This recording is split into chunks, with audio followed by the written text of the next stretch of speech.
నమస్కారం. ఈరోజు ముఖ్యంగా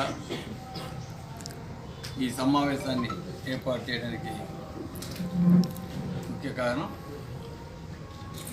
రీసెంట్లీ విద్యార్థుల కోసం, విద్యార్థుల భవిష్యత్తు కోసం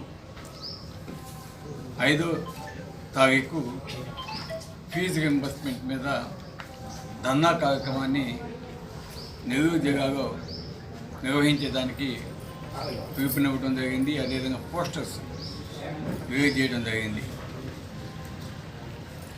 అందరికీ తెలిసిన విషయమే, ఎమ్మెల్సీ ఎలక్షన్స్ ఉన్న సందర్భంగా అటువంటి ధర్నాలు చేయకూడదు, కాబట్టి దాన్ని పోస్ట్పోన్ చేస్తున్నామని పార్టీ కార్యాలయం నుంచి జరపడం జరిగింది. అందులో భాగంగా ఈరోజు అది మా నాయకులకి, కార్యకర్తలకి, అదేవిధంగా మీడియా సోదరులకి అందరికీ కూడా తెలియజేసేదానికి ఈరోజు ఈ కార్యక్రమాన్ని ఏర్పాటు చేయడం జరిగింది. ఎందుకంటే ఈరోజు నిజంగా ఈ కార్యక్రమం అనేది చాలా ముఖ్యం. విద్యార్థుల భవిష్యత్తు ఈరోజు చదువు మీద ఆధారపడి ఉంటుంది కాబట్టి వాళ్ళ భవిష్యత్తు బాగుండాలా అనే ఒక మంచి ఉద్దేశంతో జగన్మోహన్ రెడ్డి గారు రాష్ట్రమంతటా కూడా ఈ ఫీజు రింబర్స్మెంట్ మీద ధర్నా కార్యక్రమాన్ని పెట్టాలని ప్రయత్నం చేయటం, రెండోసారి కూడా ఇది పోస్ట్పోన్ కావడం నిజంగా బాధాకరమైన విషయం. తప్పకుండా దీన్ని డేటు ఐ థింక్ 12వ తారీఖు అని ఇంకా టెంటేటివ్గా తెలుస్తుంది, కానీ అది తొందరగా ఆ డేట్ కూడా ప్రకటిస్తారు.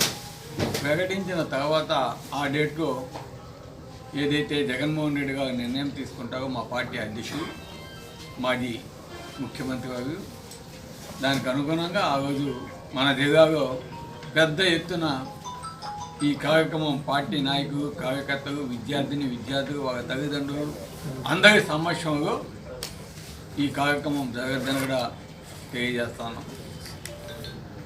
అదేవిధంగా ఈరోజు మనం అందరం కూడా చూస్తూ ఉన్నాం, ఎలక్షన్స్కి ముందు ఏ విధంగా తెలుగుదేశం పార్టీ నాయకులు హామీ ఇచ్చారో మనమంతా కూడా చూస్తూ ఉన్నాం. ఎందుకంటే ఈరోజు జగన్మోహన్ రెడ్డి గారి ఆశీర్వాల్సిన బాధ్యత ఉంది. గతంలో మేము కూడా ఎంతో శ్రమించాం. జగన్మోహన్ రెడ్డి గారు రామాయపట్నం పోర్టు వచ్చినప్పుడు కూడా మా కావలి నియోజకవర్గంలో అక్విజేషన్ చేసుకోలేదు, మా కావలి నియోజకవర్గంలో కూడా ఈ అభివృద్ధిలో భాగం కావాలి, ఇక్కడక్కడ పరిశ్రమలు కావాలి అని మేము అడగడం జరిగింది. అదేవిధంగా రైతాంగానికి మంచి గిట్టుబాటు ధర, అంటే ఎకరానికి 30కి తగ్గకుండా రేటు 30 లక్షల దాకా ఇవ్వాలి అని ఆ రోజు అడగడం జరిగింది కూడా. కాబట్టి ఈరోజు తప్పకుండా ప్రతి ఒక్కరు కూడా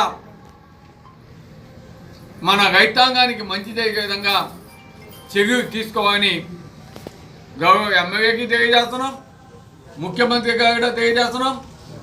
అదేవిధంగా ఆ విధంగా చేయని ఎడగా తప్పకుండా ఆ రేటు సాధించేదానికి మా వంతు ప్రయత్నం ప్రతిపక్షంగా మేము కూడా చేస్తాం, రైతాంగానికి అండగా ఉంటామని కూడా తెలియజేస్తున్నాం.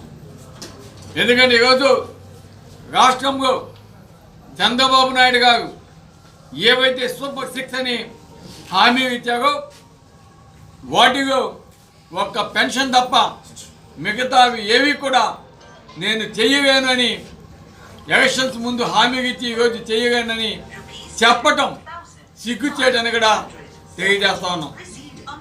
ఏవైతే చెప్పారో తప్పకుండా అవన్నీ కూడా ఇవ్వాల్సిన బాధ్యత ఈరోజు ప్రజలు మీకు అధికారం ఇచ్చారు కాబట్టి, మీరు చెప్పిన మాటకు నమ్మారు కాబట్టి, మీ మాటకి మోసపోయారు కాబట్టి ఈరోజు అవి చేయాల్సిన బాధ్యత మీ మీద ఉంది. అదేవిధంగా గెలిచిన నాయకులు కూడా మీ ముఖ్యమంత్రి గారిని నిలదీయాలి, మీ ప్రభుత్వాన్ని నిలదీయాలి, అడిగి మన కావలి నియోజకవర్గానికే కాదు రాష్ట్రంలో ఉన్న ప్రతి ఒక్క పేదవానికి కూడా మంచి జరిగాక చేయాలని నేను తెలియజేస్తున్నాను.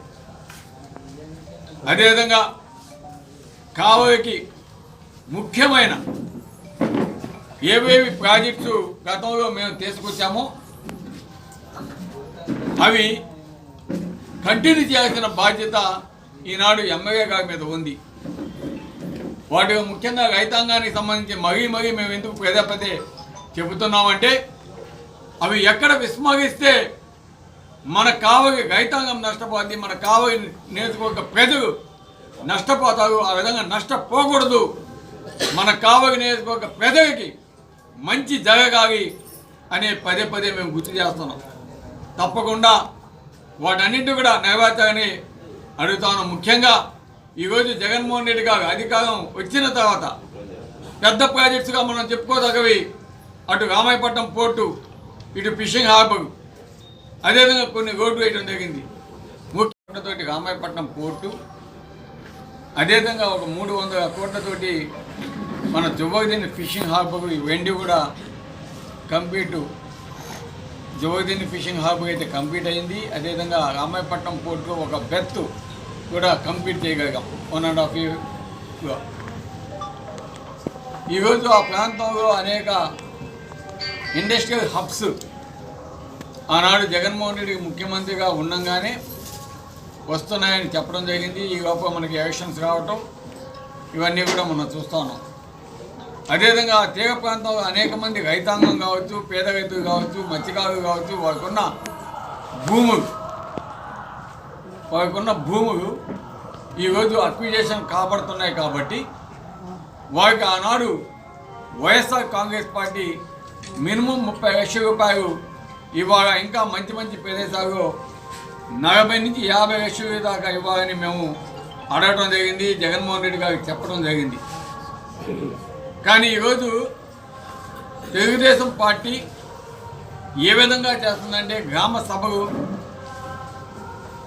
సర్పంచ్ని పెరగటం లేదు, ఎంపీటీసీని పెరగటం లేదు, ఎంపీపీని పెరగటం లేదు, జెడ్పీటీసీని పెరగటం లేదు. ఎవరిని పెరగకుండా వాళ్ళకే వాళ్ళు గ్రామాల్లో సభలు నిర్వహిస్తూ ఈరోజు పేద రైతాంగానికి వాళ్ళు ఈరోజు 11 లక్షలు ఇస్తాం, అదే ప్రభుత్వ భూమి మీరు చేసుకుంటామంటే ఏమీ ఇవ్వము అని చెప్పే పరిస్థితి మనం చూస్తాను.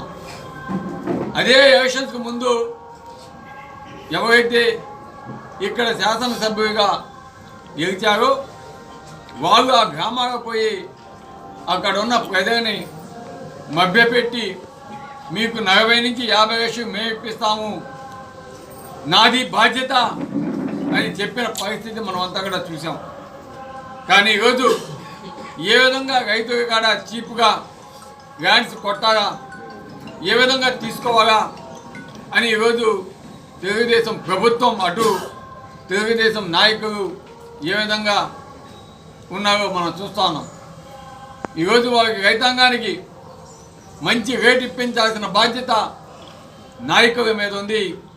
ప్రభుత్వం మీద ఒత్తిడి తీసుకురావాల్సిన బాధ్యత ఈరోజు ప్రజలతో ఎన్నుకోబడిన నాయకుల మీద ఉంది.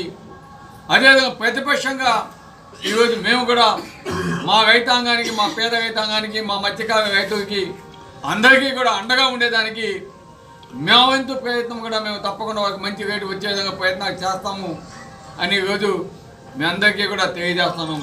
కావలి తీర ప్రాంతంలో ఉన్న రైతాంగానికి, ప్రజలకి, అందరికీ, అదేవిధంగా మా నాయకులకి కూడా. సో మనం తప్పకుండా వాళ్ళకి మంచి రేటు వచ్చే విధంగా ప్రయత్నం చేయాలి. కుక్కలు బాగా విశ్వాసంగా ఉంటాయి. ఈరోజు ప్రెస్ మీట్ పెట్టామంటే ఇంకా వాళ్ళ గురించి నేను మాట్లాడాల్సిన అవసరం లేదు. కావలి నియోజకవర్గ ప్రజలకి ప్రతి ఒక్కటి తెలుసు. కాబట్టి అది ప్రజలే వాళ్ళ గురించి మాట్లాడతారు సెంటర్స్లో. కాబట్టి మేము దాని గురించి మాట్లాడడం. అందరికీ ప్రతాప్ రెడ్డి అంటే ఎవరో తెలుసు. ప్రతాప్ రెడ్డి ఏ విధంగా రాజకీయాలకు వచ్చాడో తెలుసు. ప్రతాప్ రెడ్డి ఏ విధంగా రాజకీయాలకు రాకముందే కాలేజీలు కట్టి, స్కూల్స్ కట్టి, కళ్యాణ మండపాలు కట్టి ఈరోజు రాజకీయాలకు వచ్చిన నేను ఈరోజు వచ్చింది. కాబట్టి ఎవరు ఏం చేశారు, ఏ విధంగా ఇది చేసింది ప్రతి ఒక్క మీడియా సోదరే కాదు, కాబోయే నియోజకవర్గ ప్రజలే కాదు, రాష్ట్రం అంతటా కూడా తెలుసు. కాబట్టి దాని గురించి నేను డిస్కషన్ చేసుకోదలేదు.